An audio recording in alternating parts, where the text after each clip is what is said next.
Monkeypox হলো একটি virus দ্বারা সৃষ্ট একটি সংক্রামক রোগ যা মানুষ সহ কিছু প্রাণীর মধ্যে ঘটতে পারে। জ্বর, মাথা ব্যথা, পেশি ব্যথা, লিম্ফ নোড ফুলে যাওয়া এবং ক্লান্তি বোধের মাধ্যমে এর লক্ষণগুলি প্রকাশিত হয়। এমপক্স বা বাঁদর বসন্ত বন্যপ্রাণীর মাংস, পশুর কামড় অথবা আঁচড়, শরীরের তরল দূষিত বস্তু বা সংক্রমিত ব্যক্তির সাথে ঘনিষ্ঠ যোগাযোগ থেকে ছড়াতে পারে। ভারতে মাঙ্কিপক্স আক্রান্তের হদিশ মিলল। বিদেশ ফেরত এক যুবক মাঙ্কিপক্সে আক্রান্ত হয়েছেন। তবে কেন্দ্রীয় স্বাস্থ্য মন্ত্রক জানিয়েছে বিশ্ব স্বাস্থ্য সংস্থা মাঙ্কিপক্সের ক্লাড 1 স্ট্রেন নিয়ে যে সতর্কতা জারি করেছে সেই স্ট্রেন পাওয়া যায়নি ওই যুবকের দেহে। পশ্চিম আফ্রিকার ক্লাড 2 ভাইরাস পাওয়া গিয়েছে তার শরীরে, ফলে এই নিয়ে আতঙ্কের কিছু নেই। আফ্রিকা ও ইউরোপের একাধিক দেশে মাঙ্কিপক্সের প্রাদুর্ভাব দেখা গিয়েছে। ওই যুবক মাঙ্কিপক্সের প্রাদুর্ভাব রয়েছে আফ্রিকার এমন একটি দেশ থেকে ভারতে ফিরেছেন। তার শরীরে মাঙ্কিপক্সের লক্ষণ দেখে চিকিৎসা শুরু করা হয় এবং তিনি মাঙ্কিপক্সে আক্রান্ত কিনা তার নমুনা পরীক্ষা করা হয়।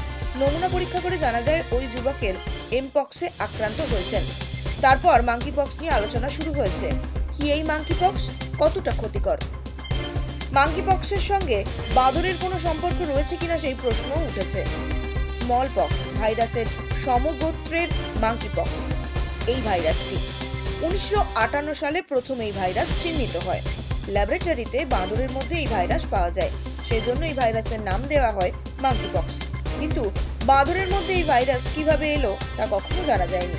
মানুষের মধ্যে প্রথম এই ভাইরাস পাওয়া যায় 1970 সালে।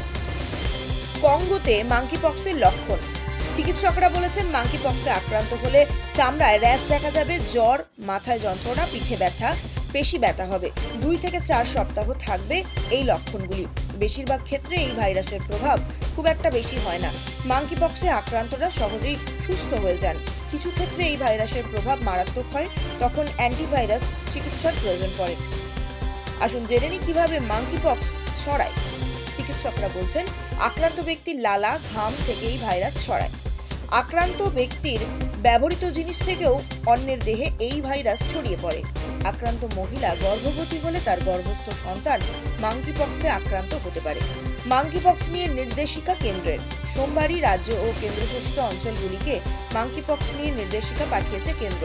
রাজ্যগুলিকে নির্দিষ্ট হাসপাতাল চিহ্নিত করতে বলা হয়েছে যেখানে সন্দেহজনক রোগীকে আইসোলেশনে রাখার ব্যবস্থা করা হবে। মাঙ্কিপক্সে আক্রান্ত বলে যাদের সন্দেহ করা হচ্ছে তাদের স্ক্রিনিং ও পরীক্ষা করানোর পরামর্শ দেওয়া হয়েছে। যে কোনো খবরের জন্য যোগাযোগ করুন 7099017330 এবং 7099017110 নম্বরে।